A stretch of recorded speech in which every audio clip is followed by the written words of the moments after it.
একটা special remark, এই মিটিংয়ে একটা স্পেশাল রিমার্কের মধ্যে দেখছি যে বর্তমান আর্মি চিফ থাকলে ফেয়ার ইলেকশন সম্ভব না, তাকে রিপ্লেস করা না হলে প্রধান উপদেষ্টা দায়িত্ব কন্টিনিউ করবেন, এটা ইংরেজিতে আছে। জনাব মাসুদ কামাল, আপনাকে স্বাগত জানাচ্ছি আমার আজকের আয়োজনে। আপনি যেহেতু সমসাময়িক বিষয়গুলো নিয়ে বিশ্লেষণ করেন, কয়েকটি বিষয় নিয়ে কথা বলবো। আমি একটু সেনাপ্রধানের প্রসঙ্গে কথা বলছিলাম, মানে ডক্টর ইউনূস নাকি সেনাপ্রধান কে থাকবেন সামনে বা কে টিকবেন, এই একটা আলোচনা শুরু হলো। মাঝখানে আমরা সেনাপ্রধানের বেশ একটা নড়াচড়া দেখলাম প্রধান বিচারপতি, যেটিকে আসলে বলা হচ্ছে নজিরবিহীন একটা বৈঠক, কারণ এরকম বৈঠক দেখা যায় নাই অতীতে। সেখানে দেখলাম তারপরে প্রধান উপদেষ্টার সাথে বৈঠক, রাষ্ট্রপতির সাথে বৈঠক, একবারে মানে ঘন ঘন কয়েকটা বৈঠক হলো। এই নড়াচড়াটাকে আসলে কিভাবে দেখছে? সেনাপ্রধানের বিশেষ তৎপরতা কিছু মনে হয়? দেখেন, এটা স্বাভাবিক না। স্বাভাবিক না এই কারণে সেনাপ্রধান প্রধান উপদেষ্টার দেখা করবেন, এটা করেন, সবসময় করতে পারেন উনি।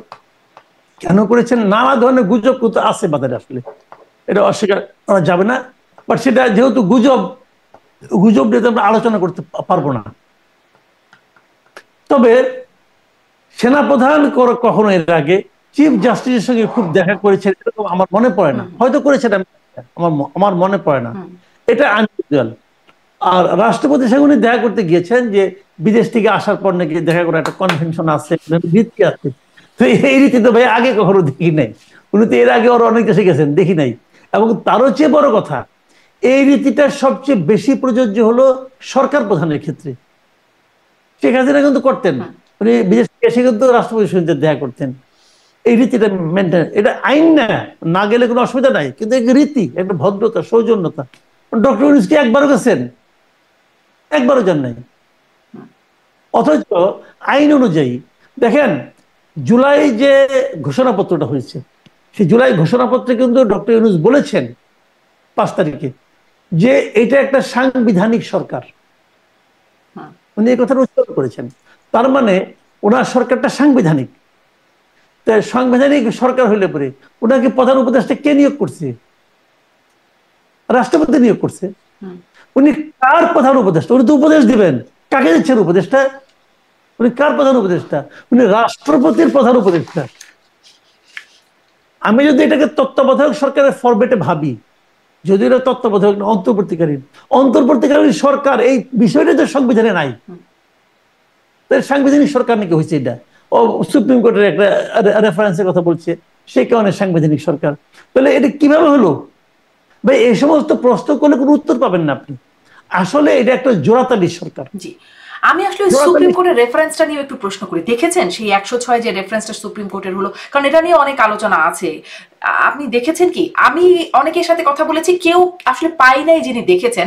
আমি পরে ব্যারিস্টার ফুয়াদকে জিজ্ঞাসা করেছিলাম, তিনি আমার অনুষ্ঠানে বলেছেন তিনিও দেখেন নাই, কিন্তু পরে তিনি আমাকে একটা কপি পাঠিয়েছেন 106 রেফারেন্সের।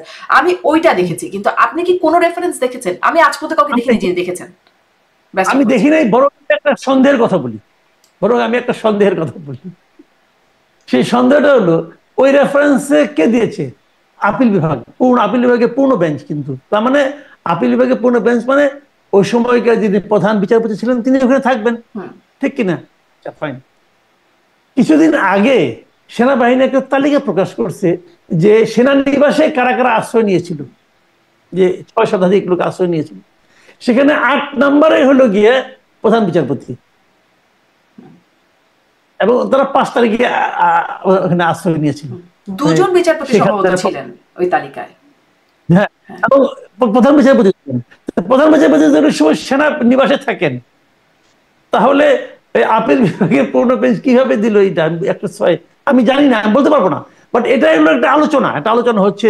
এটা সত্য মিথ্যা আমি জানি না, কিন্তু আমি এটা কোনো দায়িত্ব নিচ্ছি না।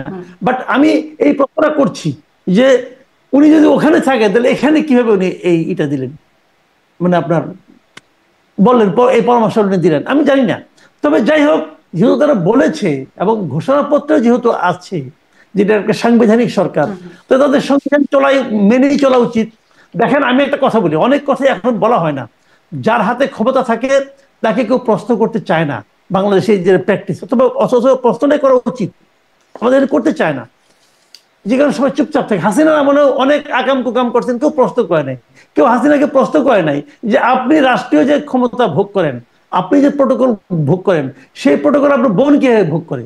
কেউ প্রশ্ন করে নাই, কিন্তু করা উচিত ছিল। এটা সংবিধানে কোথাও আছে যে প্রধানমন্ত্রী বোনও ওরকম সমান ক্ষমতা ভোগ করবে? আছে কোথাও? তুমি তো ভোগ করছে, করছে, ওনার বোনের ছেলে মেয়েরাও করছে। তো কেউ প্রশ্ন করে না কেন? উনি তখন শেখ হাসিনা প্রাইম মিনিস্টার, অসীম ক্ষমতার অধিকারী, উপরে আল্লাহর নিচে শেখ হাসিনা, এরকম পাওয়ার ছিল তার। এখন তো করতেছে, এখন তো এই প্রশ্নগুলো আসতেছে। তো এটাও কিন্তু ওরকম, এখন কেউ করছে না, পরে করবে। আবার যেখানে ইউনূস সাহেব বলেন এটা সাংবিধানিক সরকার, তো এই সরকার চলে যাওয়ার পর উনি কি কি সংবিধান লঙ্ঘন করেছেন সব হিসাবে কিন্তু পরবর্তী সরকার করতে পারবে। পরবর্তী সরকার না করলে কোনো নাগরিকও করতে পারবে যে উনি তো সাংবিধানিক সরকার বলার পরেও সংবিধানের এই বিষয়গুলো লঙ্ঘন করেছেন। তখন ওনাকে এই প্রশ্নগুলি জবাব দেওয়ার জন্য প্রস্তুত থাকতে হবে, যদি তিনি ততদিন জীবিত থাকেন। বয়স তো হয়ে গেছে। মানে ওই যে চোর পালানোর পরে বুদ্ধি বের হইতো লাভ নেই, আমাদের দেশে সবসময় চোর পালায় যায়, তারপরে তো ওইসব কি হয় না। আমি আপনাকে বলি, আপনার বাসায় ডাকাত পড়লো, ডাকাতের হাতে অস্ত্র আছে, আপনি ডাকাতের সঙ্গে ভাসে যাবেন? আপনি বলবেন ভাই তুমি কাজটা ঠিক করতেছো না? বলবেন? আপনি বলবেন ভাই যা আছে নিয়ে যাও। কিন্তু ওই চলে যাওয়ার পরে আপনি মামলা করবেন না? করবেন তো? ওই চলে যাওয়ার পরে তারপরে আবার যখন সেটা চলে যাবে, ওই যে সরকার বদলের সাথে সাথে বিচার ব্যবস্থা সবকিছু বদলে যাবে, ওই মামলা। জি, মানে চোর না আসলে ডাকাত পড়েছে বাসায়, এরকম একটা ব্যাপার কি? তাহলে আমি তাহলে ওই যে ওই ঘটনাটাতে আসি, সেনা প্রধানের যে, আমি কিন্তু এই সরকারকে ডাকাতের সঙ্গে তুলনা করছি, এটা আবার বলেন না। হ্যাঁ না, এটা না বললাম, আপনি আগের সরকারের কথাও বলেছেন, শুধু এই সরকারের কথাই বলছেন না, মানে সেটাই একটু আলোচনায় আছি যে মানে আপনিও বলছিলেন যে এরকম ঘটনা দেখেন নাই প্রধান বিচারপতির সাথে সেনা প্রধানের বৈঠক, তাহলে কেন হলো? এটা নিয়ে যে গুজব গুঞ্জন অনেক কিছু আছে, মানে আমরা তো পরিষ্কার হলাম না, তাহলে তো এইগুলো ছড়াতেই থাকবে, কেন হলো বলেন তো? আমি তো এখন গুজব নিয়ে কথা বলা যায় না, গুজব আমি বলবো ভিত্তিটা কি। তবে যে সমস্ত আলোচনা হচ্ছে, আলোচনাগুলো আমি বলতে পারি যে কি হচ্ছে আলোচনা। যেমন আমি একটা আলোচনা শুনেছি এরকম যে, যেমন ধরেন আমরা কিন্তু গুম নিয়ে খুব আলোচনা করছি, তাই না? যে আওয়ামী লীগ আমলে অনেকগুলো গুম হয়েছে। এই যে গুমগুলি কে করেছে? শেখ হাসিনার অর্ডারে গুম হয়েছে।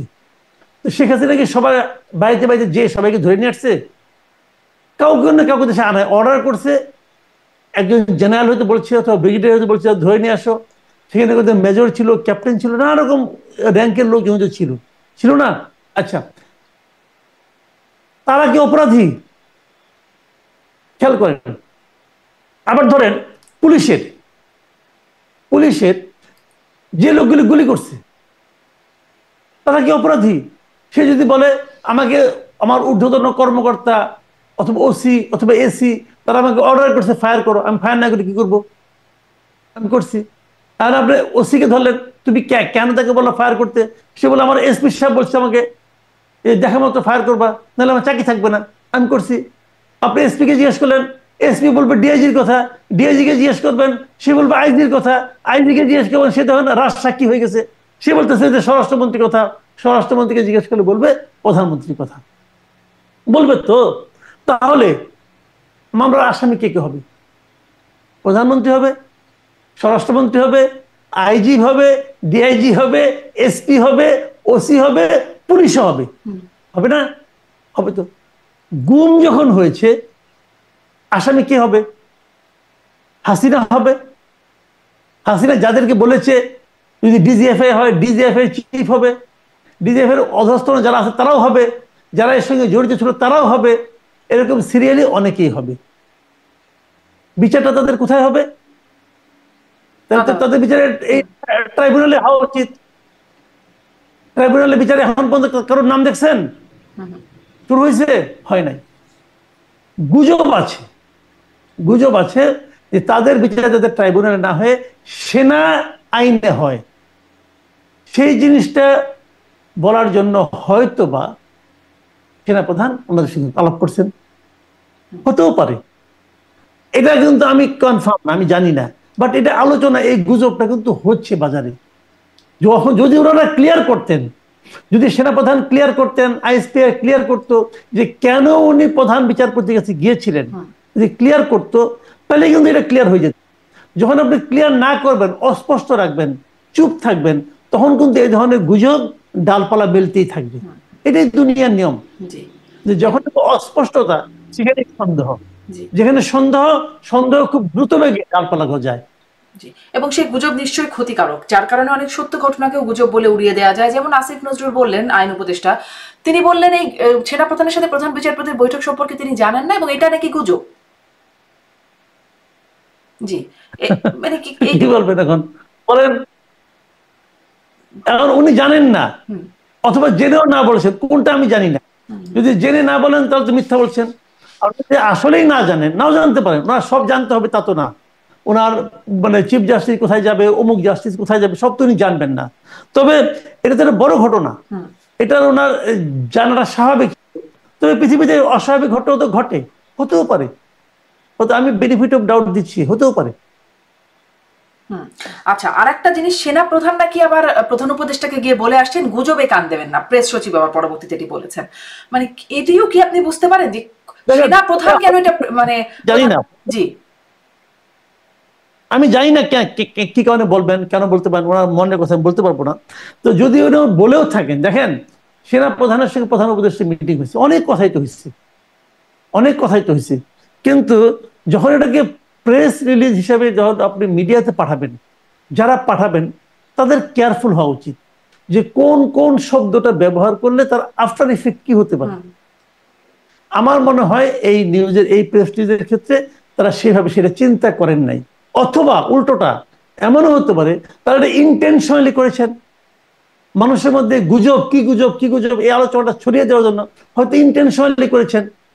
তা না হলে এই কথাটা সেনা প্রধান উপদেষ্টাকে কি কি বলেছেন, এগুলো এই শব্দটা ব্যবহার করে প্রেস রিলিজ দেওয়া, আমি মনে করি এটা খুব পেশাদার কোনো কাজ হয় নাই। আর এটাও একটা প্রশ্ন যে সেনা প্রধান কেন এই কথা বলবেন, মানে যেখানে প্রধান উপদেষ্টার যাবতীয় তথ্য, গোয়েন্দা তথ্য আসবার সুযোগ আছে, তিনি কেন গুজবে কান দেবেন? আর এই পরামর্শ সেনা প্রধানের কেন প্রধান উপদেষ্টাকে দিতে হবে? আমিও একটা বিষয়টি স্পষ্ট হই নাই, এই জন্যই ভাবলাম আপনার কাছ থেকে একটু জানি।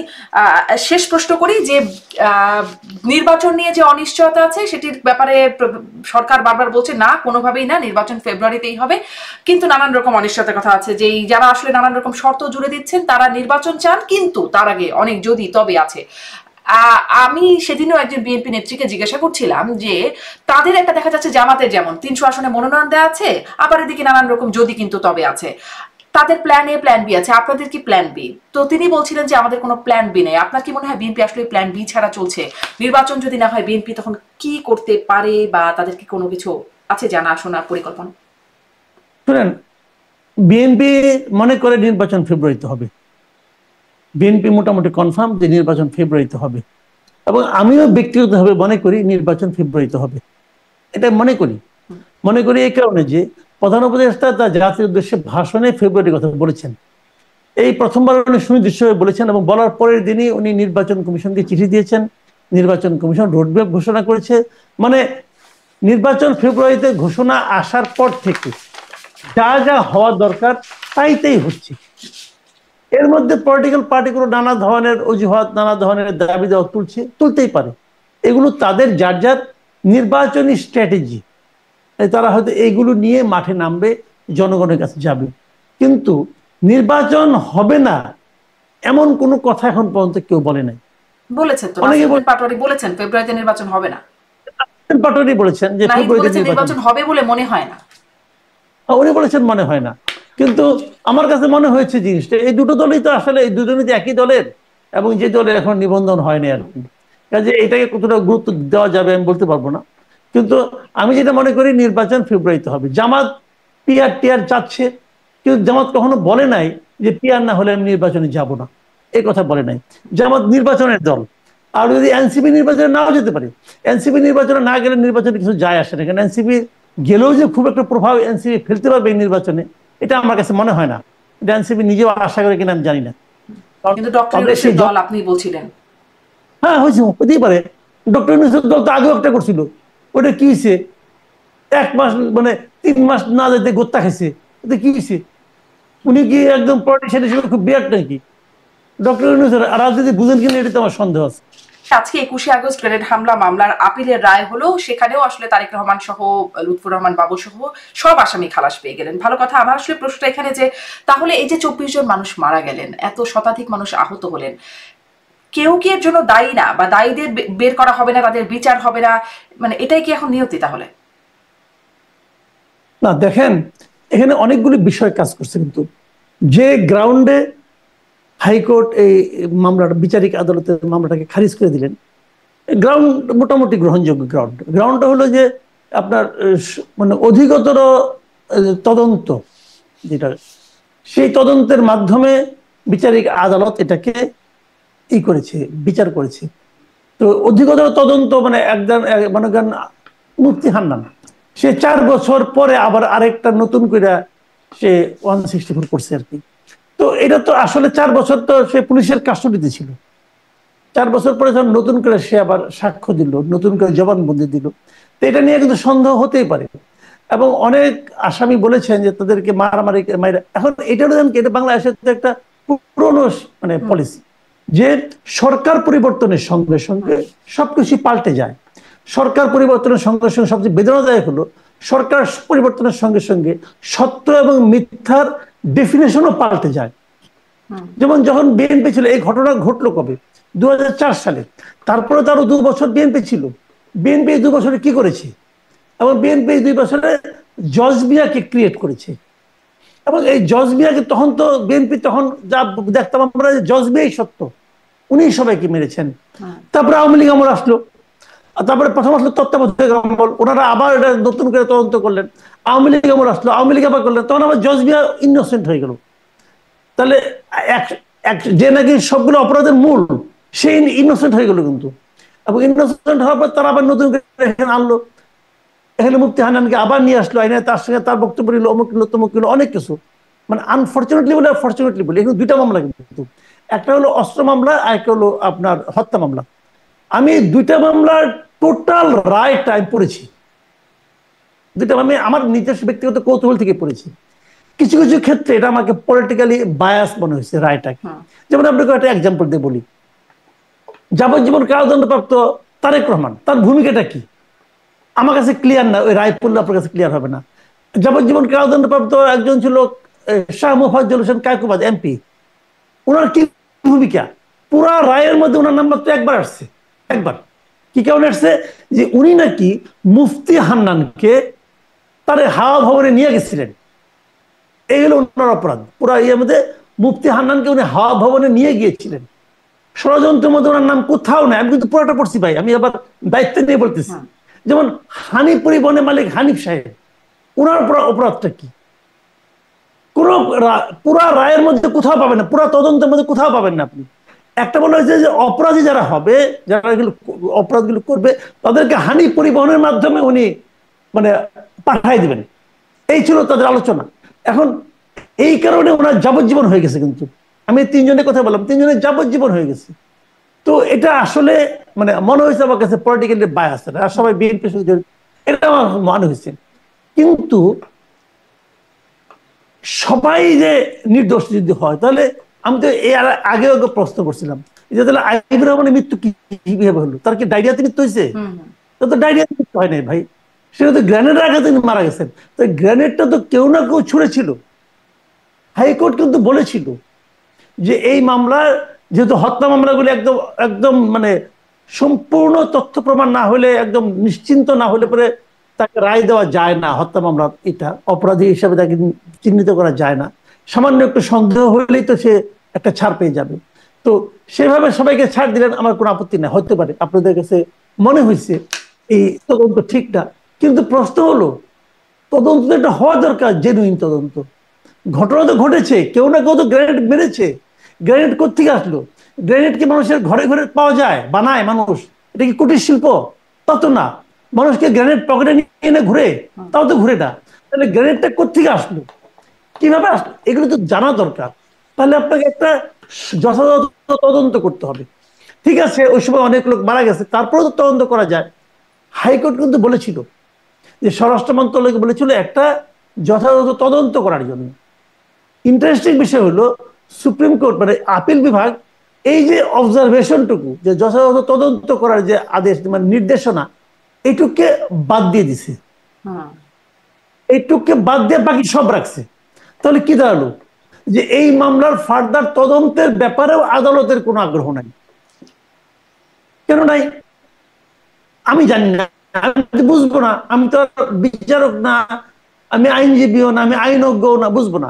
কিন্তু একজন সাধারণ নাগরিক হিসাবে আমি তো এই প্রশ্নটা করব যে সর্বোচ্চ আদালত যে রায় দিল, সেই রায়ে এই যারা এখানে মারা গেল তাদের আত্মা কিভাবে শান্তি পাবে? তাদের তো একটা শান্তি পাওয়ার ব্যাপার আছে, যে আমি যে মরে গেলাম, আমার এই মৃত্যুর জন্য কি আমি কি কোনো প্রতিকার পেলাম? এইটা যদি তারা জিজ্ঞাসা করে, হয়তো এরকমই ঠিক হয়ে যাবে। আপনি যেটা একটু আগে বললেন যে হয়তো তারা ডায়রিয়ায় মারা গেছেন, এরকমই একটা কনক্লুশন হয়তো শেষ হবে, যেহেতু কেউ মারে নাই তাদেরকে, মানে কেউ দায়ী নাই এই ঘটনার জন্য। আপনি বলছিলেন যে সরকার পতনের সাথে সাথে সত্য মিথ্যার ডেফিনেশনও পাল্টে যায় এরকম, এবং পলিটিক্যালি বায়াসড বলছিলেন যে এই মানে মামলাটা পড়ে আপনার যা মনে হয়েছে। আমি সম্প্রতি দেখছিলাম যে মানবতা বিরোধী অপরাধের ট্রাইব্যুনালের চিফ প্রসিকিউটর তাজুল ইসলাম, তিনি এই 24-এর মানবতা বিরোধী অপরাধ সম্পর্কে বলছেন, আমি কোট করি, নির্বাচিত সরকার আসলে এই প্রসিকিউশন টিম এই বিচার ব্যবস্থা নিয়ে অগ্রসর হবে না, তাই হ্রাস করতে হচ্ছে যে ফেব্রুয়ারির মধ্যে কতদূর করতে পারবো, কিছু কাজ শেষ করতে হবে আর কি, মানে সেই জন্য তার ফলে যতটা নিখুঁতভাবে এই কাজটা করা দরকার ছিল তা কিন্তু আমি করতে পারবো না, এই হচ্ছে তার বক্তব্য। মানে পরের সরকার আসলে আবার বদলে যাবে, ফলে হ্রাস করে এই জন্য কিছুটা কাজ করে যেতে হবে, সেটি নিখুঁত হোক খুদ বা খুঁতযুক্ত হোক, মানে নিখুঁত হচ্ছে না তিনিই বলছেন, খুঁতযুক্ত বা ত্রুটিপূর্ণ হলেও শেষ করে যেতে হবে। 21শে আগস্টের মতো পরে এটাও হবে না যে এই প্রক্রিয়া, অধিকতর তদন্ত, এই বিষয়গুলো ত্রুটিপূর্ণ ছিল ফলে মামলা বাতিল হয়ে গেল, এগুলো এটারও কি সেই সম্ভাবনা থেকে যাচ্ছে না? অতীত যে অভিজ্ঞতার আলোকে যদি আমরা কথা বলি তাই হবে। শুনেন, আপনি মানে নিশ্চয়ই জানবেন এটা, আপনি যদি আমাকে একটা চেক দেন, সেই চেকটা যদি ডিসঅনার আমি করতে পারি, যে চেকটা আমি টাকাটা পেলাম না, আপনি চেক জালিয়াতির মামলা, আপনার কিন্তু সাজা হবেই হবে, আজ হোক কাল হোক 10 বছর পরে হোক, সাজা আপনার হবেই হবে। কারণ এটা যদি টুকটাক মানে প্রমাণ নাও হয়, মানে একটু যদি কম থাকে তথ্য প্রমাণ, তাও হবে, আপনার কম হলেও হবে, আপনি সাজা পেতে বাধ্য। কিন্তু যদি হত্যা মামলা হয় তাহলে কিন্তু আপনি বেকসুর খালাসে পাই যেতে পারেন, যদি এটা প্রমাণ করা না যায়। এটা কিন্তু ডিফারেন্সটা কিন্তু হত্যা মামলা কিন্তু হয় ফাঁসি হবে, না বেকসুর খালাস পেয়ে যাবেন। কাজেই হত্যা মামলার ব্যাপারে বিচারকরা সবসময় খুবই কেয়ারফুল থাকেন, যে ওনারা 100% যদি ওনারা কনফার্ম না হন যে অপরাধটা করেছেন, তাহলে তাকে ওনারা শাস্তিটা দেন না। এটা হত্যা মামলার নিয়ম।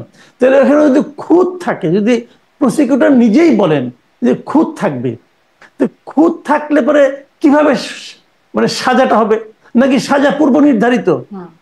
যদি সাজা পূর্ব নির্ধারিত হয় তাহলে খুঁত থাকলে সমস্যা কি? যেমন আগে যে মামলাগুলি হয়েছিল, আমি আপনাকে উদাহরণের জন্য বলি, আওয়ামী লীগ আমলে যে আপনার ট্রাইব্যুনালে যে মামলাগুলি হয়েছিল, যে যুদ্ধ মানবতা বিরোধী অপরাধের জন্য মামলা হয়েছিল, সেগুলো নিয়ে কিন্তু অনেকেই প্রশ্ন করছিলেন। ডেভিড বার্গম্যান উনি কিন্তু প্রশ্ন করেছিলেন যে এই মামলাগুলো কিন্তু ট্রান্সপারেন্ট হচ্ছে না, আন্তর্জাতিক স্ট্যান্ডার্ড মেনটেন করা হচ্ছে, উনি কিন্তু প্রশ্নগুলি করেছিলেন। এবং উনি কিন্তু এবারের মামলা নিয়েও একই রকম কথাবার্তা বলছেন, ওই রকম একই কথা বলছেন। আবার তখন চিফ প্রসিকিউটরই বলছেন, জি হ্যাঁ, তখন তাজুল ইসলাম সাহেব আগের মামলাগুলিতে সে কিন্তু আবার সরকার পক্ষে না, বিরোধী পক্ষে ছিল, এই সমস্ত যারা যারা মারা গেছে তাদের পক্ষে ছিল। তখন উনি যেভাবে কথা বলেছেন, এখন আবার উল্টা কথা বলছেন। মানে এটা মানে খুব ফানি ব্যাপার যে এই ট্রাইব্যুনালের একসময় যিনি বিরোধী পক্ষের উকিল ছিলেন, উনি এখন সরকার পক্ষের উকিল হয়ে গেছেন। তার মানে ভাই সরকার চেঞ্জ হয়ে গেছে। আমাদের ট্র্যাজেডি হলো যে সরকার চেঞ্জ হলে অনেক কিছু চেঞ্জ হয়ে যায়। আমি আপনাকে আরেকটা এক্সাম্পল দিয়ে বলি। যেমন ধরেন আপনার ডক্টর ইউনূসের যে মামলাগুলি চলছিল, একদম শেষ মুহূর্তে এসে মানে 4 তারিখে সম্ভবত মানে ডক্টর ইউনূসের কিন্তু একটা মানে 666 কোটি টাকা একটা মামলাতে কিন্তু ওনার সাজা হয়েছিল যে ওনাকে 666 কোটি টাকা ট্যাক্স জমা দিতে হবে। মামলা রায় হয়ে গেছে, কিন্তু রায় হয়ে যাওয়ার পর যখন সেই রায়টা লিখতে হবে, ততদিনে সরকার পরিবর্তন হয়ে গেছে। এখন সরকার পরিবর্তন, ডক্টর ইউনূস সরকার প্রধান, এখন ওই বিচারক ওই রায়টা লিখতে চাচ্ছে না, এই রায়টা সে মানে লিখতে সে মানে করছে, বিব্রত বোধ করছে, এবং সে রায়টা লিখলো না, এবং ওই মামলা পরে প্রত্যাহার হয়ে গেল। ওই মামলা কিন্তু প্রত্যাহার হয়ে গেল। তাহলে কি দাঁড়ালো? যদি সরকার পতনটা 2 সপ্তাহ দেরি হতো, তাহলে ডক্টর ইউনূসকে কিন্তু 666 কোটি টাকা দিতে হতো ভাই। হিসাব কিন্তু সিম্পল। তো এখন একই বিচারক কিন্তু একই হাইকোর্ট, একই বিচারক। এখন আমি হয়তো বলতে পারবো না যে এটা বলা আমার জন্য হয়তো মানে আপনার আদালত অবমাননার মধ্যে পড়বে, কিন্তু আমার মনে তো একটু প্রশ্ন জাগবে। এই প্রশ্নের জবাব কিন্তু আমাকে কেউ দিচ্ছে না। এই জায়গাটাতে কিন্তু সমস্যা হচ্ছে। মানে সবচেয়ে বড় কথা হলো জানেন, মানুষের একসময় একটা আস্থা ছিল আদালতের উপর, যে আমি তোমার সঙ্গে আর কোথাও না পারি, যদি আমার সঙ্গে বেশি কিছু করো, পেরিপেরি করো, তোমার কিন্তু আমি আদালতে দেখে নিব। আদালতে দেখে নেওয়া যায়, আদালতে একজন ন্যায় বিচারক থাকে যার কাছে যাওয়া যায়, বিচার পাওয়া যায়। এখন সেই যে ধারণাটা, সেই যে প্রচলিত বাক্যটা, সেটা সম্ভবত আর কার্যকর হচ্ছে না। তাহলে তাহলে আদালতের লতিফ সিদ্দিকী যা বলছেন, এই যে সাবেক মন্ত্রী মুক্তিযোদ্ধা লতিফ সিদ্দিকী, তিনিও বলেছেন আদালতের প্রতি তার আস্থা নেই। তাহলে তিনি কি আসলে সঠিকভাবে তার এই বক্তব্যটা, মানে তার যে অনাস্থার জায়গাটা, আপনার মনে হচ্ছে যে সঠিকভাবেই তিনি এই কথাটা বলছেন? আমি একটু এই প্রসঙ্গেও আসবো, তাদের মামলা সম্পর্কে একটু কথা বলবো আপনার সাথে, এই মন্তব্যটা নিয়ে একটু কথা শুনি আপনার। উনি যেটা বলছেন ওটা ওনার বিশ্বাস। আমি গেলে হয়তো আমি একই কথা বলতাম হয়তো, কারণ আমারও মনে হয়েছে কি লাভ হলো, উকিল তো রাখছে তারা, আজকে তো উকিল রাখছিল আবার, তো কই কোনো কাজ হয়েছে? হয় নাই তো, কাউকে তো জামিন দেওয়া হয় নাই। যেহেতু এই মামলাটা আপনি পরে প্রশ্ন করবেন, কাজে ওটা উত্তর তখন দেবো। জি, জি, আমি আসলে এটি একটু প্রশ্ন করতে চাই যে এই আপনি কি এই বিষয়ে খোঁজ বা জানেন? আমি আসলে চেষ্টা করছিলাম, গণমাধ্যমের খবরগুলো পড়ার চেষ্টা করছিলাম যে মানে সন্ত্রাস বিরোধী আইনে তাদেরকে গ্রেপ্তার করা হয়েছে, কোন ধারায় গ্রেপ্তার করা হয়েছে, সুনির্দিষ্টভাবে তাদের অপরাধটা কি, এটি আসলে আমি জানতে পারছি না, বুঝতে পারছি না। আপনি একটু জানাতে পারেন? ওই এফআইআর কপিটা পড়েছিলাম। আচ্ছা।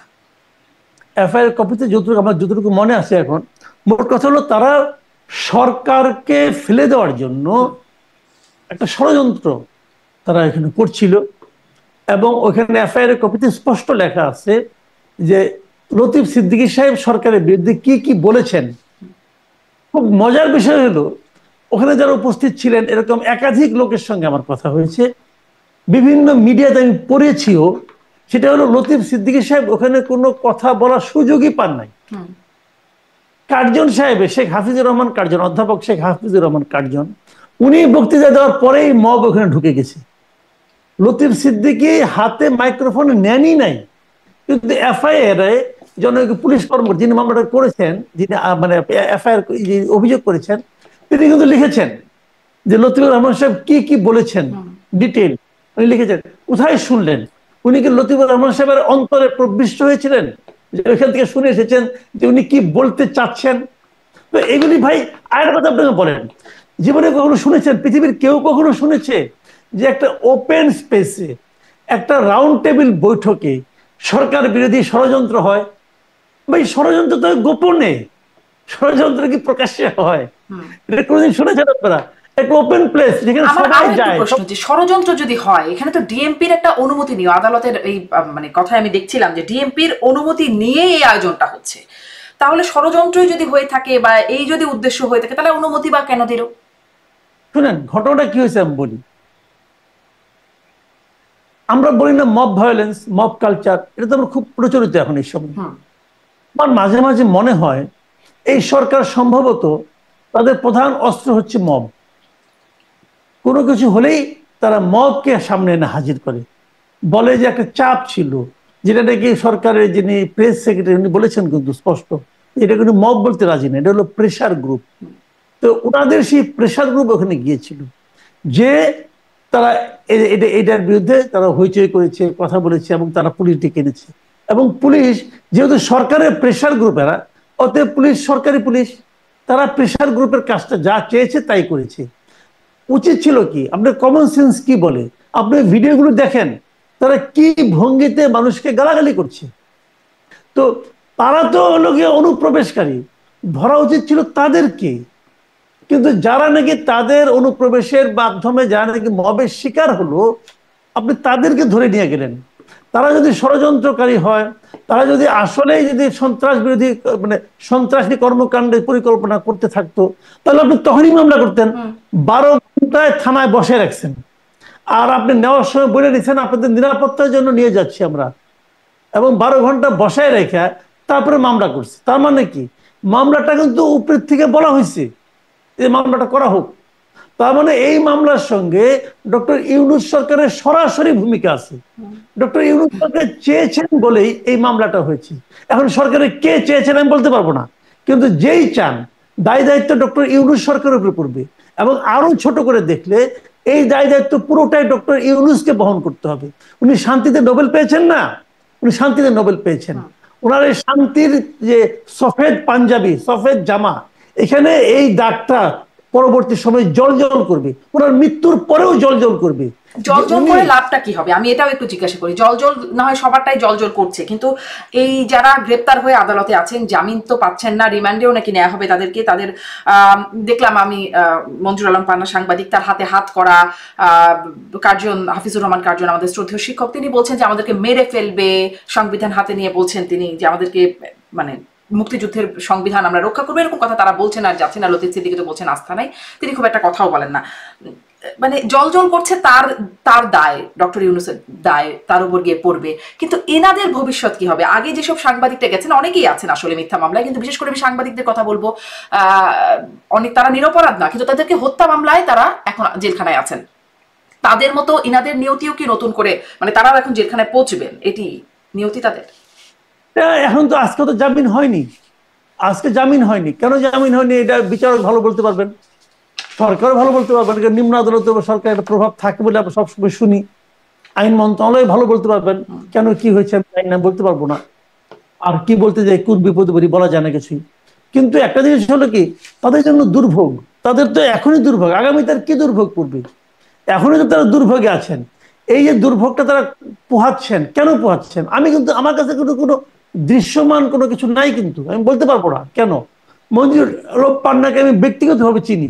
আমি বললাম তো মঞ্জুর আলম পান্নার, আমি পরশুদিন আমি ঘেটে ঘেটে দেখছিলাম যে জুলাইয়ে সে কি কি বলেছে, গত বছর জুলাইয়ে সে কি কি বলেছে। আপনি মানে আমি বললাম ওর, আমি বোধহয় 4টা না 5টা স্ট্যাটাস আমি মানে আপনার মানে পোস্ট আমি দেখেছি। এই স্ট্যাটাসগুলোর উনি যা লিখেছে, একমাত্র আসিফ নজরুল ছাড়া এই পুরো সরকারের অন্য কোনো ব্যক্তি এই ধরনের পোস্ট দিতে পারতো না। সরাসরি হাসিনা সরকারের বিরোধিতা করে, সরাসরি আন্দোলনের পক্ষে থেকে পান্না যে সমস্ত পোস্ট দিয়েছে, আপনি যদি খুঁজে পান পড়ে দেখেন কি লিখছে সে। একমাত্র আসিফ নজরুল ছাড়া এই সরকারের কারোই এই ধরনের কোনো পোস্ট নাই, একটাও নাই। এখন এরা হয়েছে বিপ্লবের ধারক বাহক, বিপ্লবের পতাকাটা কি এদের হাতে, এরাই বিপ্লবের ভবিষ্যৎ নির্ধারণ করতেছে। আর যারা এখানে জীবনের রিস্ক নিয়ে তখন আন্দোলনের সঙ্গে জড়িত ছিল তারা এখন জেলে পৌঁছতেছে। এই হলো বাংলাদেশের নিয়তি। এটা হয়েছে, আগেও হয়েছে, 71-এ কিন্তু হয়েছে। 71-এ যখন বঙ্গবন্ধু যখন রেস কোর্সে ভাষণ দেন বিদেশ থেকে 10 জানুয়ারিতে, যখন ফিরে এসে উনি যখন ভাষণ দেন, তখন কোথায়, তখন একজন সেক্টর কমান্ডার মেজর জলিল তখন পাশেই রমনায় থানা হাজতে ওই পুলিশ যে হাজত আছে ওখানে সে বন্দী ছিল। 71-এ এই ঘটনাটাই ঘটেছে।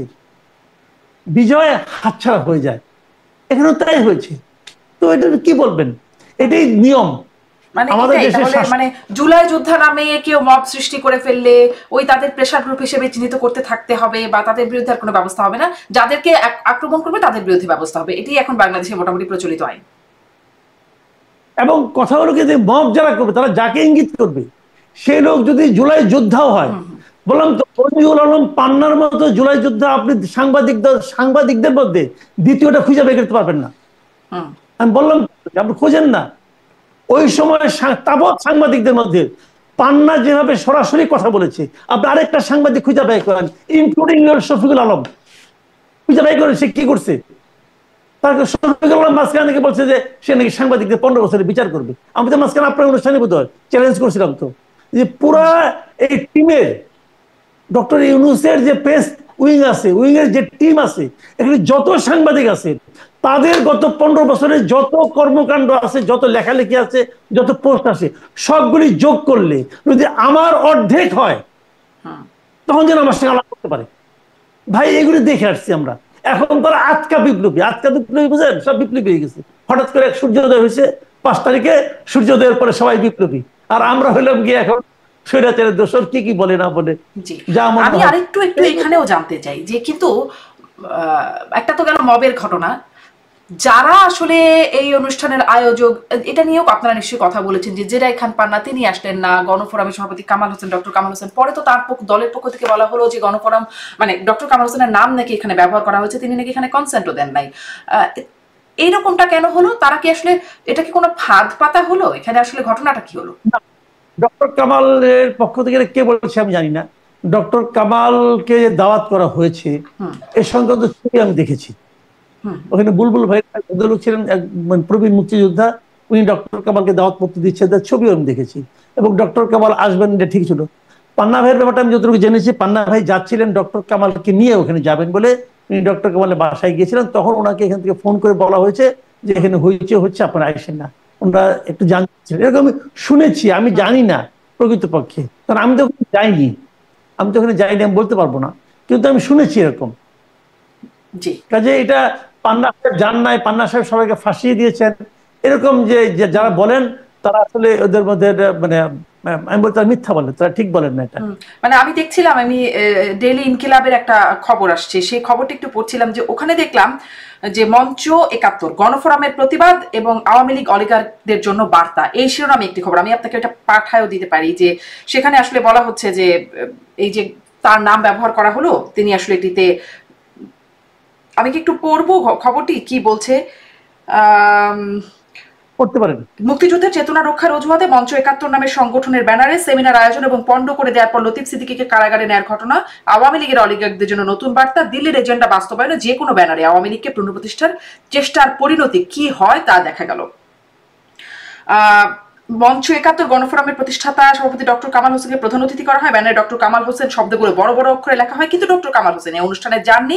জানা যায় প্রবীণ রাজনীতিক ডক্টর কামাল হোসেন ওই সময় জাতীয় প্রেস ক্লাবে আরেকটি অনুষ্ঠানে ছিলেন।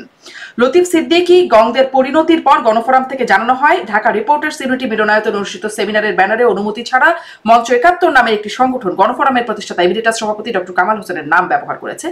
এই ঘটনায় গণফোরাম তীব্র প্রতিবাদ জানিয়েছে। এই হচ্ছে ইনকিলাবের একটা খবর। স্টাফ রিপোর্টার জানা নাই, আমি এটা বলতে পারবো না, কিন্তু আমি যতটুকু জেনেছি, আমি তো মঞ্চ ৭১-এর সঙ্গে নেই, আমি তো ওর সঙ্গে জড়িত না, কাজে আমি এটা বলতে পারবো না ভেতরের খবর। বাট আমি যতটুকু শুনেছি বিভিন্ন মাধ্যমে যে ডক্টর কামাল হোসেন যাওয়ার কথা ছিল, উনি কেন জাননি আমি বলতে পারবো না। এবং যেটা এখানে পান্নারও ওখানে যাওয়ার কথাই ছিল, উনি তো এটার মূল আহ্বায়ক ছিলেন। জি, এখন আপনি একটু বলছেন যে কি বলতে গিয়ে বিপদে পড়ি, মানে আপনারা কি একটু ভয় পাচ্ছেন যারা আসলে বেশ খোলামেলা বা শক্ত কথা বলেন, তা এই পরিণতি কি কারোর জন্য কোনো বার্তা বয়ে আনছে? শক্ত কথা ভাই, এরকম আলাদা আলাদা কথা সামনে পিছনে অ্যাডজেক্টিভ যোগ করার কোনো মানে এই প্রয়োজন নাই। কথাই আমি যেটাকে সত্য মনে করি সেটা বলি। এটাকে যদি বলেন খোলামেলা, যদি শক্ত যদি বলেন এটা সফট, কিছু করার নাই। কারণ আমি যেটাকে মনে করি যে সত্য, আমি ওটাই বলি ভাই। তো এখন শুনেন, এই ঘটনার পর ফেসবুকে সামহাও আমি জানি না কিভাবে মঞ্চ ৭১-এর সঙ্গে আরো যারা জড়িত এরকম একটা তালিকা বোধহয় প্রকাশিত হয়েছিল, এবং সেই তালিকার মধ্যে বেশ অনেকজন নাম ছিল, আমি দেখি নাই, আমাকে একজন বলেছে আর কি। এবং সেই তালিকায় বোধহয় আমার নামও ছিল, এবং দিয়ে আমার সঙ্গে আবার আমার ওই নামের পাশে আবার আমার ফোন নাম্বার দেওয়া হয়েছিল। ফোন নাম্বার দেওয়াতে অনেকে আমাকে ফোন টোন করে গালাগালি করেছে। যারা গালাগালি করে, তো এটা আমি মানে আমার কাছে আমি এনজয় করি, এক ধরনের এনজয় করে, এই কারণে সে তো গালাগালি করছে, গালাগালি তো আমি করলাম না, সে করলো। এখন সে করাটা তার মুখে রয়ে গেল, তো তারা আবার কোনো কিছু গায়ে লাগলো না। তো যার রুচি অনুযায়ী সে করতেই পারে। পরে একসময় তারা টায়ার্ড হয়ে গেছে, এখন আর গালাগালি করে না। কিন্তু গালাগালি করার কারণে আমরা গালাগালি দেখে ভয় পাবো, ভাই এটা ঠিক না। আপনি কথা বলতে চান, আপনি ভয় পাবেন কেন? দেখেন, পৃথিবীতে একমাত্র প্রাণী মানুষ যে কথা বলতে পারে, একমাত্র প্রাণী, আর কোনো প্রাণী কথা বলতে পারে না। তো কথাই তো বলবো রে ভাই, যা বুঝি সেটা বলবো। এখানে ভয় পাওয়া না পাওয়ার কি আছে? আপনি আমার কি করবেন না, মারবেন, এইটা করবেন, আর কি করবেন? তো আপনি না মারলে মরবো না, আপনি না মারলেও তো মরবো, তো অসুবিধাটা কি আছে? আপনি আমার ঠ্যাং ভেঙে দিবেন। এই যে জেলখানায় আছেন সাংবাদিকরা, মঞ্জুর আলম পান্না, আপনি বলছিলেন যে ব্যক্তিগত বলতেছিলাম, আমার ওয়াইফ আমাকে ভয় দেখাচ্ছিল যে এই তুমি তো এই মানে লো কমোডে করতে পারো না, হাই কমোড তো পাবা না। তাই বললাম ঠিক আছে, এখন থেকে ট্রাই করি, প্র্যাকটিস করি। তুমি কি যাওয়ার কথা প্ল্যান করতেছো? আমি প্ল্যান করতেছি না, বাট জীবনে যে কোনো কিছু হতে পারে। কারণ আগে জানতাম কি, অন্যায় করলে আপনাকে জেলে যেতে হবে, অন্যায় করলে আপনাকে সাজা পেতে হবে। এখন জানছি আপনি অন্যায় না করলেও সাজা পেতে পারেন। তো আমি দৃঢ় চিত্তে আমি কি বলতে পারি যে আমি অন্যায় করি না। তেমন অন্যায় না করি না বললে আপনি সাজা পাবেন না, এটা তো গ্যারান্টেড না। হতেই পারে এই দেশে বহু লোক পাচ্ছে সাজা, আমি পাইলাম, সমস্যাটা কি? এটা নিয়ে আমি অতটা বদার না। জি, সাধুবাদ আপনাকে। একটু আসি বিচার বিভাগ নিয়ে কথা বলা শুরু করছি, যেহেতু আরেকটু বিচার বিভাগের প্রসঙ্গে আরেকটু বলি যে নুরুর উপর যে হামলা হলো সেখানে জুডিশিয়াল তদন্ত কমিটি করা হয়েছে। একজন বিচারপতিকে মানে একজন বিচারপতি আছেন এই কমিটির নেতৃত্বে বা দায়িত্বে। 15 দিনের মধ্যে তদন্ত কমিটি কাজ শেষ করবে। এখানে আসলে কতটুকু ভরসা পান? কারণ সেনাবাহিনীকে আমরা দেখেছি যে এই নুরুকে বেদম প্রহারে একদম ভিডিওতে আসছে সেই বিষয়টি যে সেনাবাহিনী এই প্রহারটা করছে, এবং আইএসপিআর এর বিবৃতিও আপনি দেখেছেন, আমিও দেখেছি যে সেখানে তারা আসলে এই কাজের প্রেক্ষিতে একটা সাফাই একরকম দিচ্ছেন বলে আমার মনে হয়েছে, যে তারা আসলে সরকারের জিরো টলারেন্স নীতি অনুসরণ করেই তাদের এই কর্মকাণ্ড, এরকমই একটা ব্যাখ্যা আছে আইএসপিআর এ। তাহলে তাদের আসলে এই তদন্ত কমিটিতে কি হবে? তদন্ত কমিটি আসলে এর আগে অনেক হয়, তারপরে কিছু হয় না, ভরসা পান কিনা এই তদন্ত কমিটির উপরে? না, তদন্ত কমিটি হচ্ছে হোক, আমি আগেই যদি বলি ভরসা পাই না তাহলে তো এটা আবার অবিশ্বাস করা, এত দূর যাবো না আমি। তবে আপনি যেটা দেখেছেন ওটা আমিও দেখেছি। আমি বিভিন্ন অ্যাঙ্গেল থেকে বিভিন্ন ভিডিও দেখেছি, এবং সেই ভিডিওতে একটা মেরুন রঙের শার্ট পরা একজন লোক ছাড়া আর কোনো সিভিলিয়ানকে আমি দেখি নাই মারতে।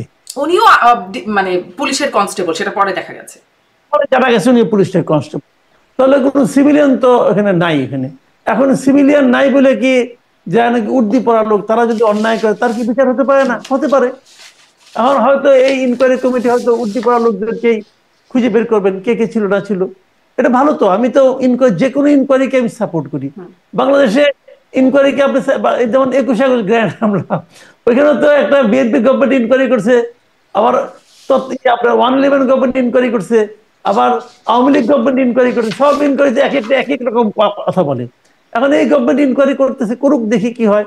মানে কেন আমি তদন্ত কমিটির কথা বলছি, নিশ্চয় আমরা এই বিষয়ে অনেক আলোচনা করেছি। তারপরে তদন্ত কমিটির প্রসঙ্গে আবার একটু আনি যে আব্দুল হামিদ যখন বিদেশে চলে গেলেন চিকিৎসার জন্য, তখন স্বরাষ্ট্র উপদেষ্টা বলেছিলেন যে এই ঘটনায় দায়ী বা যারা সম্পৃক্ত আছে সহায়তাকারীদের যদি বের করতে না পারা হয় তিনি পদত্যাগ করবেন। সাথে সাথে একটা তদন্ত কমিটিও কিন্তু গঠিত হয়েছিল, এবং সেটি উপদেষ্টাদের নিয়ে গঠিত হয়েছিল। আপনিও এই বিষয়ে আমরা কথাও বলেছি। তারপরে সেখানে আর কিছু হয় নাই, কিন্তু তদন্ত কমিটি হয়েছে, তারপর কিন্তু সেটি একরকম হারিয়ে গেছে, কিছু হয় নাই। তো মানে কি হয়েছে?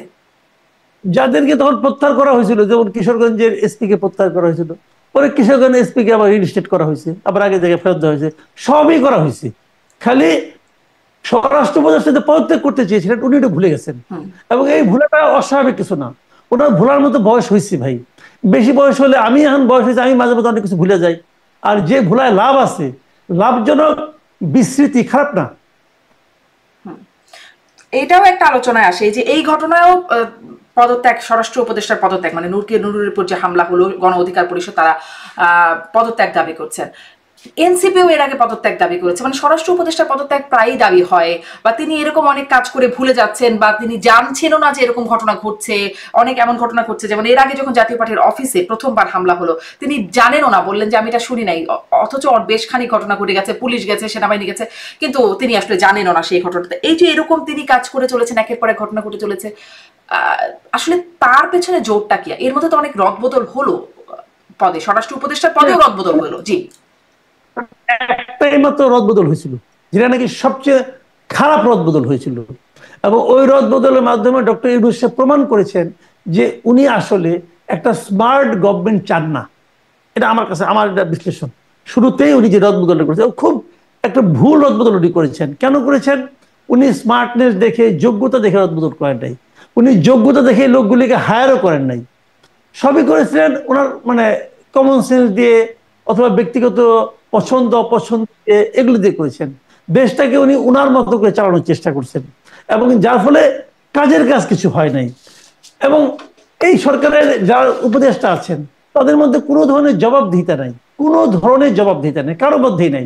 যদি জবাবদিহিতা থাকতো রে ভাই, যদি জবাবদিহিতা থাকতো, তা আসিফ মাহমুদ সজীব ভুঁইয়ার মন্ত্রিত্বের মধ্যে 4 বার যেত, জাস্ট 4 বার যেত। কোনো জবাবদিহিতা নাই, কারো কিছু হয় না। এবং এই জাহাঙ্গীর আলম চৌধুরী সাহেবেরও কয়েকবার মানে আপনার তাদের উপদেষ্টা পদ থেকে তাকে সরাই দেওয়া হতো, কিন্তু কোনো জবাবদিহিতা তো নাই। চলছে চলছে। ইউনূস সাহেবেরও বয়স হয়েছে, তো উনিও ভুলে যান হয়তো রাগ করেন, একটু পরে রাগ ভুলে যান। আমি জানি না কিভাবে চলছে দেশ, আল্লাহ চালাইতেছে আর কি। আল্লাহ চালাচ্ছে এরকম।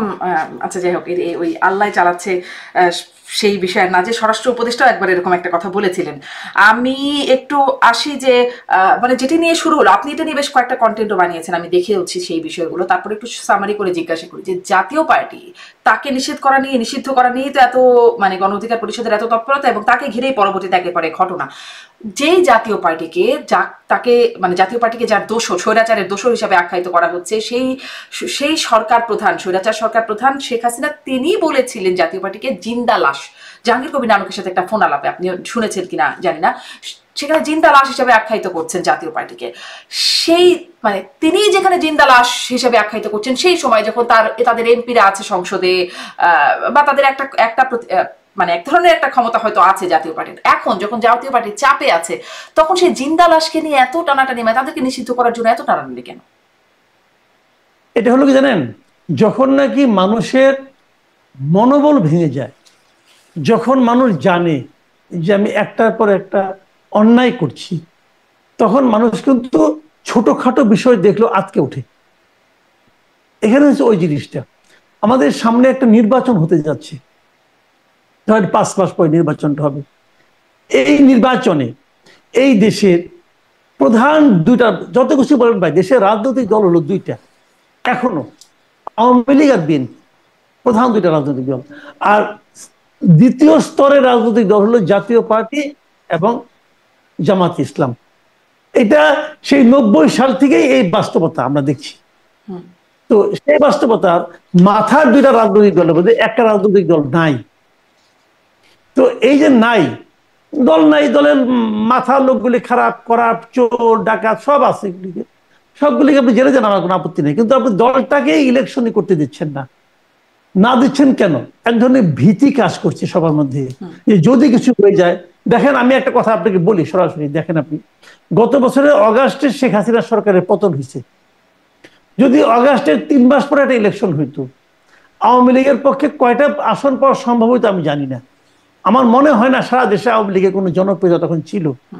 আওয়ামী লীগের লোক যদি আওয়ামী লীগকে অপছন্দ করতো, দেখেন আওয়ামী লীগের শাসনামলে কিন্তু আওয়ামী লীগের প্রতি কিন্তু মানুষের যে খুব একটা ভালো, আওয়ামী লীগের লোকজন খুব ভালোবাসতো তা কিন্তু না। আমি আপনাকে একটা ছোট্ট এক্সাম্পল দিয়ে বলি। আজকে একটা খবর আমি পড়লাম, যশোরের একটা থানায়, সারসানা কোন একটা থানায় দেখলাম যে আপনার 15 বছরে এই সময়ে, আওয়ামী লীগের ওই সময়ে 167 জন নিহত হয়েছে। 167 জন নিহত হয়েছে, এবং তার মধ্যে অধিকাংশই রাজনৈতিক নেতৃবৃন্দ। ইন্টারেস্টিং হলো 167-র মধ্যে 77 জন হলো আওয়ামী লীগের নেতা কর্মী। মানে তারা আওয়ামী লীগের লোকজনের হাতে আওয়ামী লীগের লোকজন মারা গেছে। 77। বিএনপি ছিল মাত্র 35 জন। এটা আজকে বললাম, আজকের পত্রিকা, একটা পত্রিকাতে। তো তার মানে কি, আওয়ামী লীগের একটা বিরাট অংশ কিন্তু আওয়ামী লীগের শেখ হাসিনার শাসনের উপর বিরক্ত এবং অত্যাচারিত ছিল। তারাও কিন্তু এই সরকার, আওয়ামী লীগ সরকারকে পছন্দ করতো না। যদি 3 মাসের মধ্যে নির্বাচনটা হতো, তাহলে আওয়ামী লীগ সারা দেশে 10টা আসন পাইতো কিনা আমার সন্দেহ আছে। এটা রিয়েলিটি। কিন্তু যতই দিন গেছে, ডক্টর ইউনূসের যে কুশাসন, ডক্টর ইউনূস শাসন দেশ চালাতে পারে নাই। যতই দিন গেছে, ইউনূসের এক একটা আকাম কুকামের কারণে, অযোগ্যতার কারণে মানুষ এক পর্যায়ে টায়ার্ড হয়ে গেছে। অনেককে বলতে শোনা গেছে যে চুরি করুক, যাই করুক, তাও তো তারা কিছু কাজ করছে। তারা তো কোনো কাজও করতে পারছে না। আওয়ামী লীগ অনেক চুরি করছে, 5 টাকার কাজ 30 টাকা দিয়ে করছে, 25 টাকা চুরি করছে। মানুষ, আমি বলতে শুনছি, মানুষ বলছে যে কাজটা তো রয়ে গেছে। এই যে আপনার মেট্রো রেল চুরি করছে, এই টাকা দিয়ে 3টা মেট্রো রেল বানানো যেত হয়তো বা, চুরি করছে, কিন্তু রেলটা তো রয়ে গেছে রে ভাই। তো এইভাবে কিন্তু মানুষ, এগুলো খুব কুযুক্তি, ভালো যুক্তি না, কিন্তু মানুষটা কিন্তু উচ্চারণ করছে এখন যে এরা কি করতেছে। এই যে মব বলতেছে, আগে মব ছিল, আগে ছিল, গুম ছিল, গুম হয়েছে, কোনো সন্দেহ নাই, অনেক গুম হয়েছে, ভয়ঙ্কর মানে অমানবিক কর্মকাণ্ড হয়েছে, অন্যায় হয়েছে। আপনি যদি তার বিপরীতে মবটা থামাইতে পারতেন, তাহলে কিন্তু মানুষ কম্পেয়ার করতো যে না, ঠিক আছে, আমরা খুব শান্তিতে আছি। আপনি তো মব দিয়ে মানুষের মধ্যে আতঙ্ক তৈরি করছেন।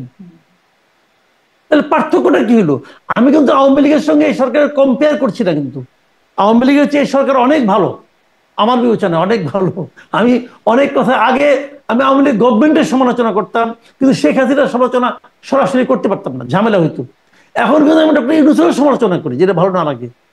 কাজে সেই বিচারে কিন্তু আমি সরকারকে আওয়ামী লীগের চেয়ে খারাপ বলছি না, কিন্তু সমালোচনাটা ন্যায় কতটা বা কানে তোলে কতটা সরকার কানে তুলে কতটুকু, সে অনুযায়ী তারা কাজ করে, কাজ তো করছে না।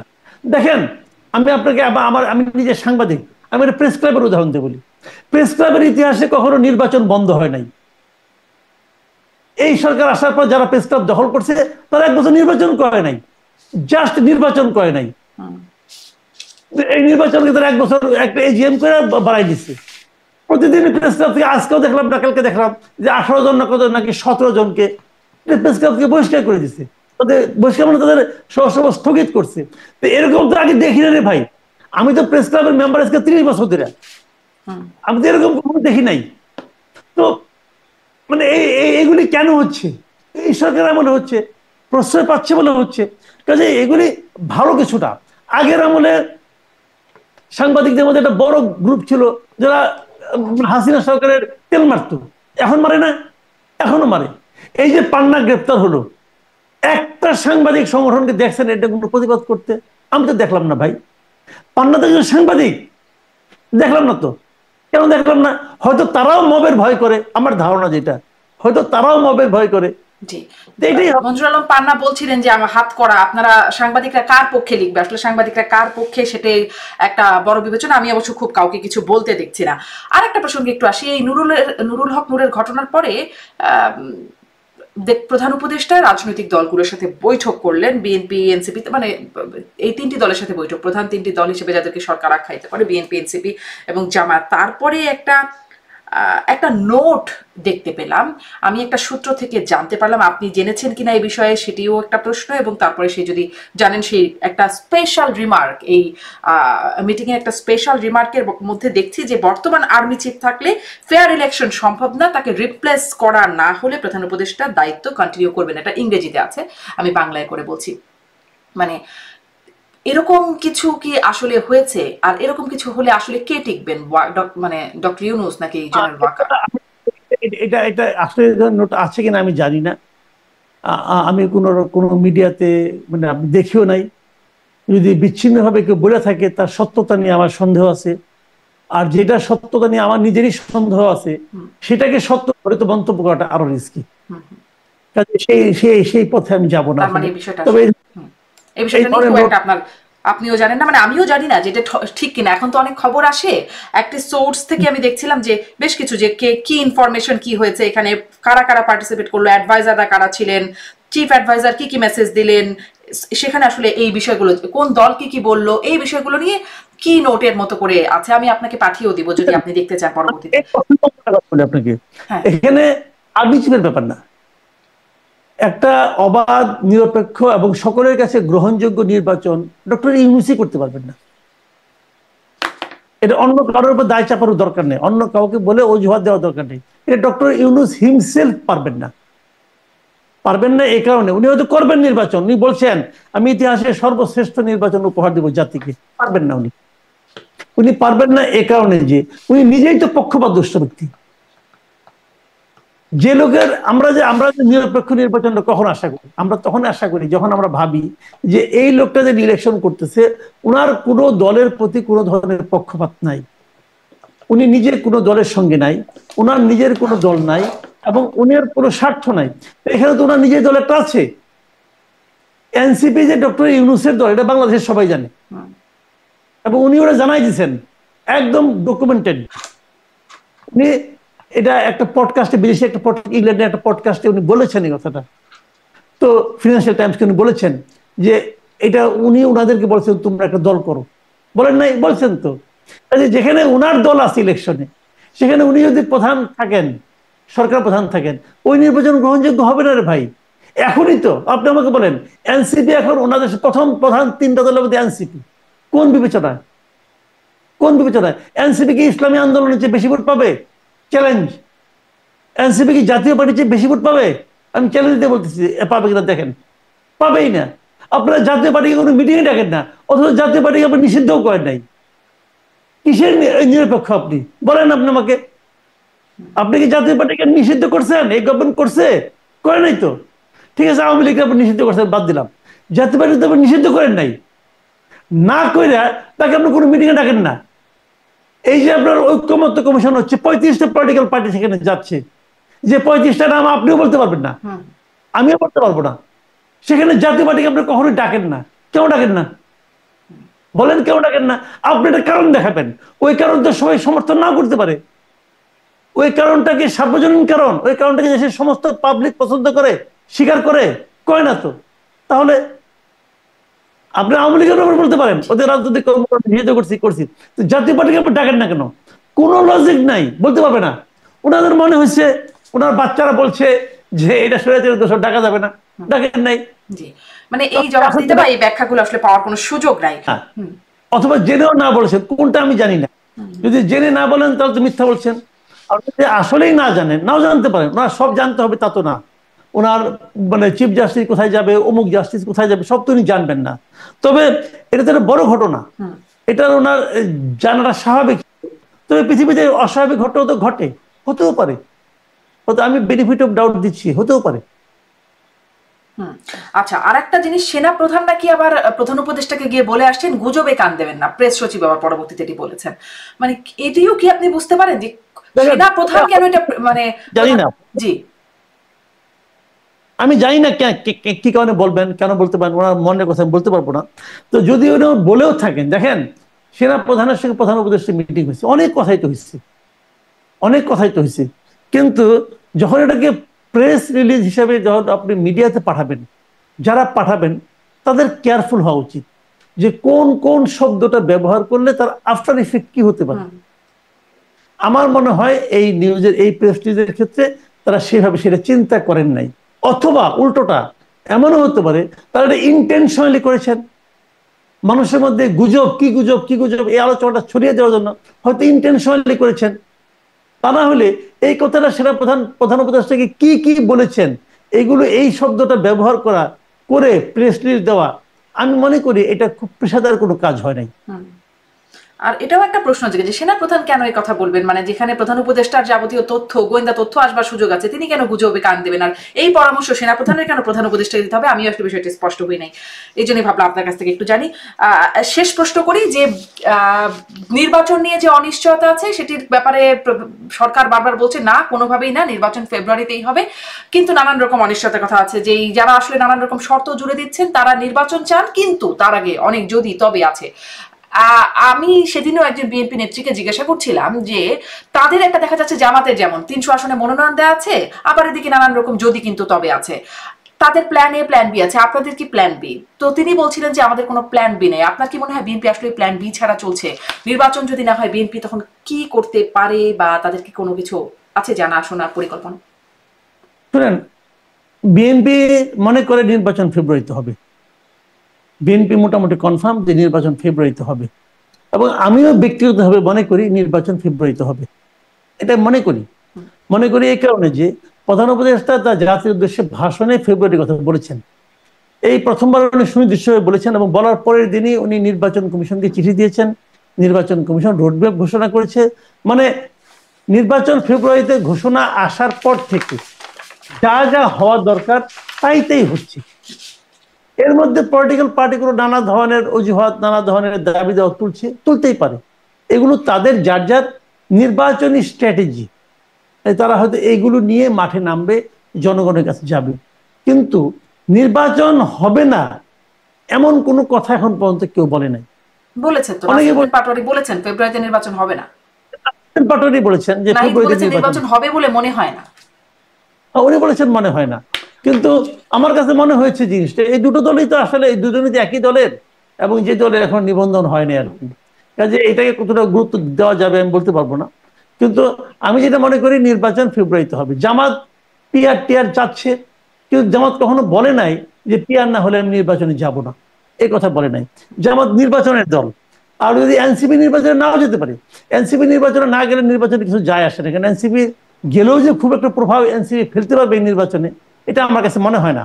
এনসিপি নিজেও আশা করে কিনা আমি জানি না। কিন্তু ডক্টর ইউনূসের দল আপনি বলছিলেন।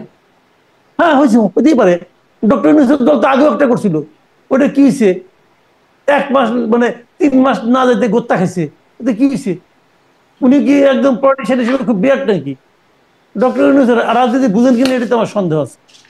জি জি, অনেক ধন্যবাদ মাসুদ কামাল। শুনছি আমরা জুলাই সনদের ভিত্তিতেই হবে নির্বাচন, কিন্তু জুলাই সনদ নিয়ে ঐকমত্য কমিশনে অনেক কিছু হয়ে যাচ্ছে, এখন বিশেষজ্ঞ মতামতের জন্য পাঠানো হচ্ছে সেই বাস্তবায়নের প্রক্রিয়া সম্পর্কে। দেখা যাক সেই প্রসঙ্গে নিশ্চয়ই সামনে কখনো কথা হবে। অনেকগুলো বিষয় নিয়ে কথা বলে অনেকটা সময় দিলেন, ধন্যবাদ আপনাকে যুক্ত হবার জন্য। ধন্যবাদ, আপনাকেও ধন্যবাদ। দর্শক অনেক ধন্যবাদ সাথে থাকার জন্য।